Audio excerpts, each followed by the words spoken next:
Hey, good morning and welcome to lesson 1.5. We're going to talk about figurative language and symbolism. For the purposes of our lesson, I separated these two, but symbolism is essentially a type of figurative language. It's just a little trickier, so I wanted to talk about it separately.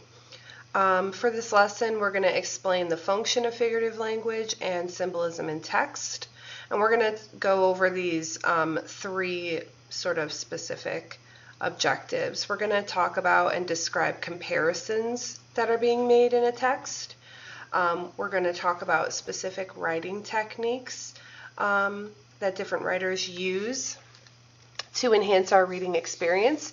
And then we're going to talk specifically about objects and their associations, which is symbolism, essentially. Okay? So when you're dealing with a comparative figurative language, essentially what you want to do is think about how the author is comparing thing A to thing B. What do you know about thing A that can be applied to thing B? Sometimes these two objects may not seem like they're connected at all, and that's where you ask yourself, what is it that I know about the first thing that I can apply to the second thing, or that you understand about A that can apply to B?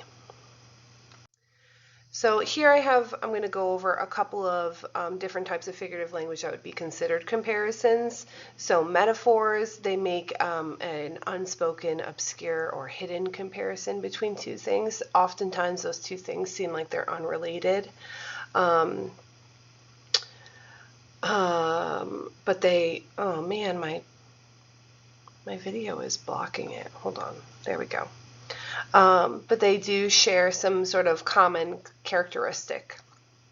On the left-hand side here, I have some examples. Well, I have a example.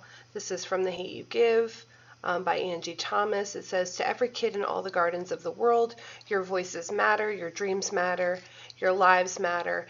Be roses that grow in the concrete."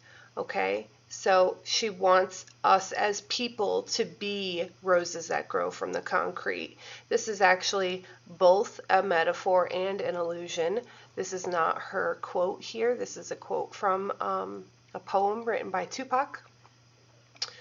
But it is a metaphor. People cannot be a rose, right?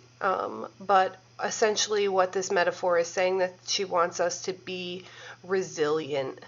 She wants us to be like a flower or a rose that grows in the concrete. So that's where the comparison is coming from. A rose that grows in a concrete is resilient, is strong, it never gives up, and that's how she wants us to be. So metaphor, comparison.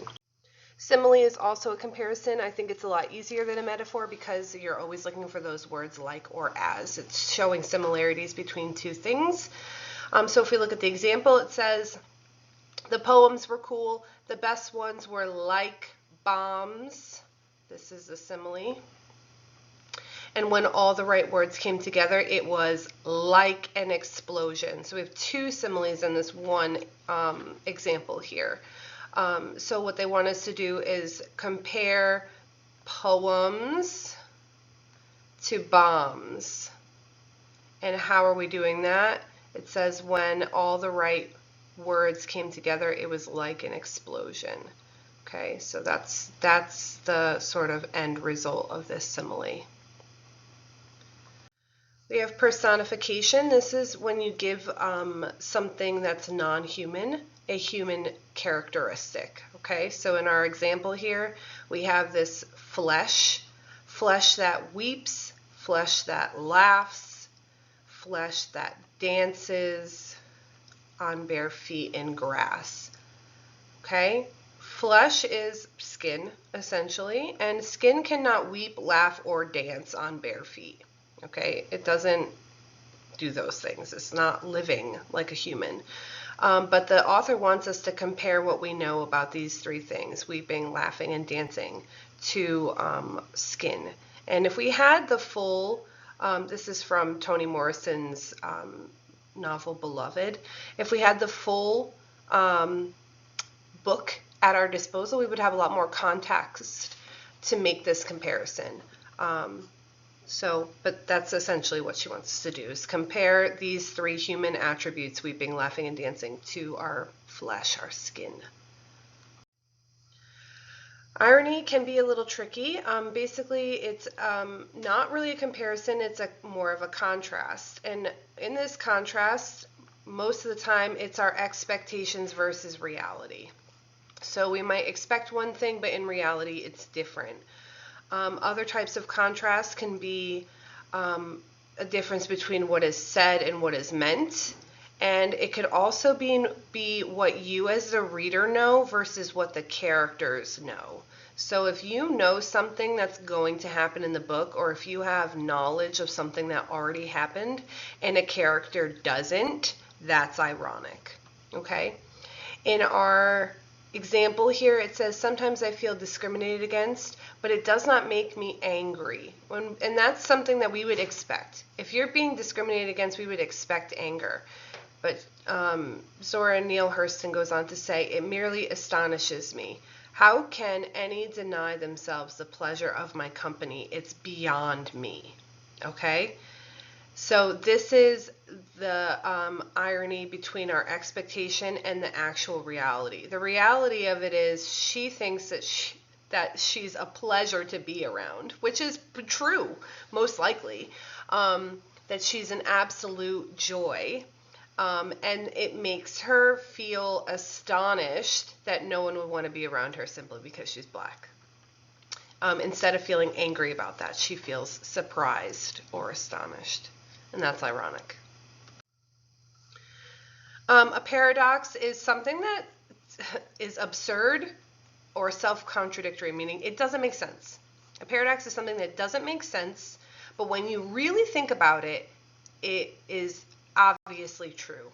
Okay, so in our example here, we have not everything that is faced can be changed, meaning not everything that you go through in life can be changed, but nothing can be changed until you go through it, until it is faced. So an interesting play on words here, and definitely seems like it doesn't make sense until you really think about it.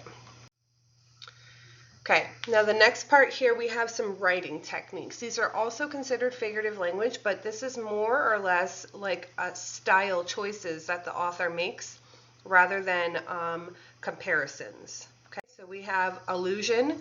This is when you're making a reference to something else outside of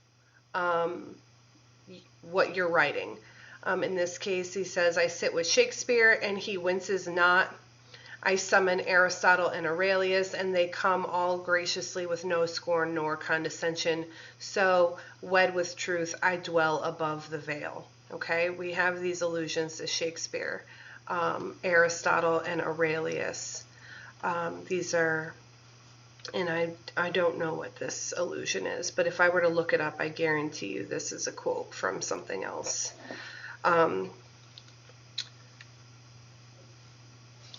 A lot of times when you make an allusion, it's because the author wants us to make a connection between what he's referencing and his own work. Okay. Another way to think about this in a more modern sense would be like a sample track.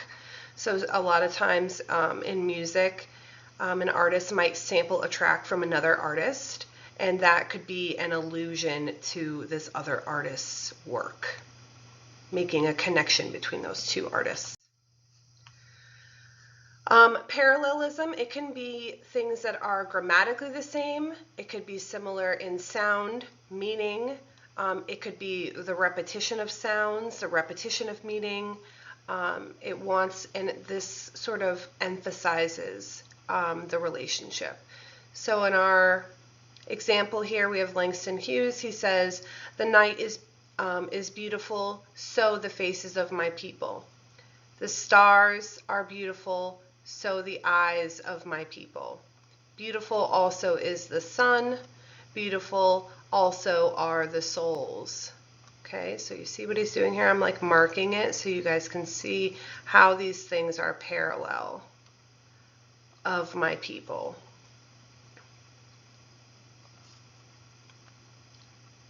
Okay, so the red lines are repetitive, the green lines are repetitive, and the blue lines are repetitive. And this makes it, emphasizes the meaning and the sound of the poem. We have imagery. This one you guys should know already, but basically it's any kind of descriptive language that you would kind of associate with your five senses. So sight, smell, hearing, taste, and touch.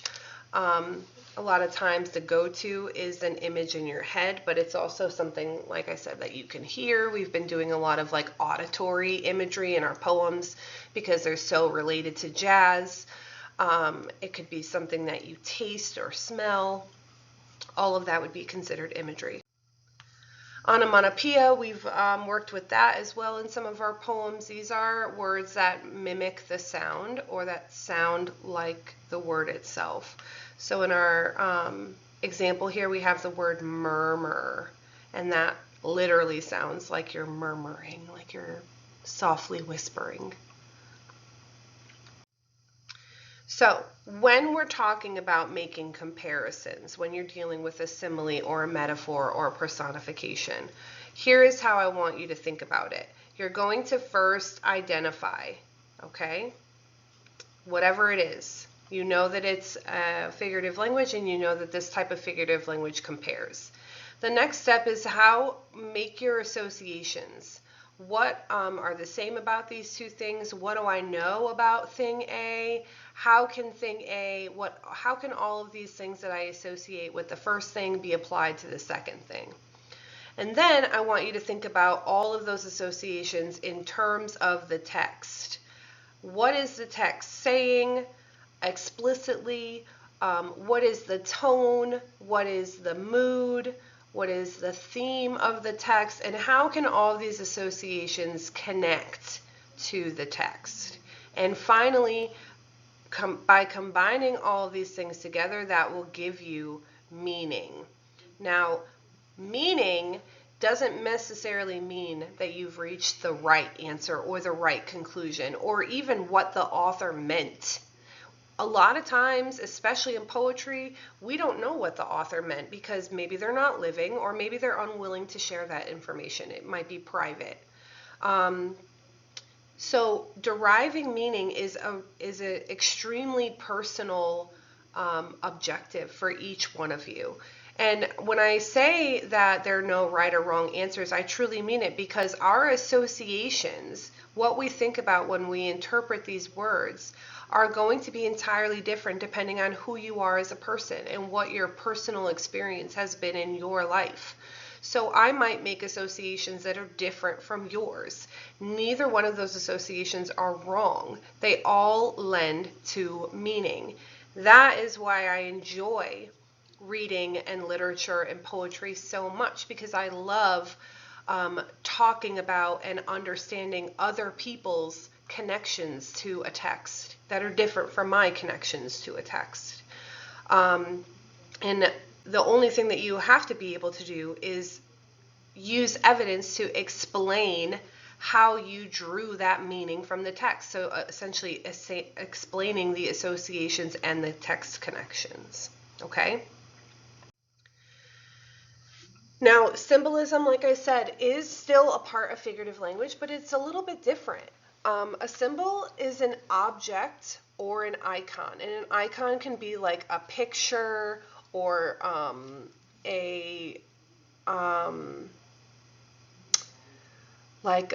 was going to say like a symbol.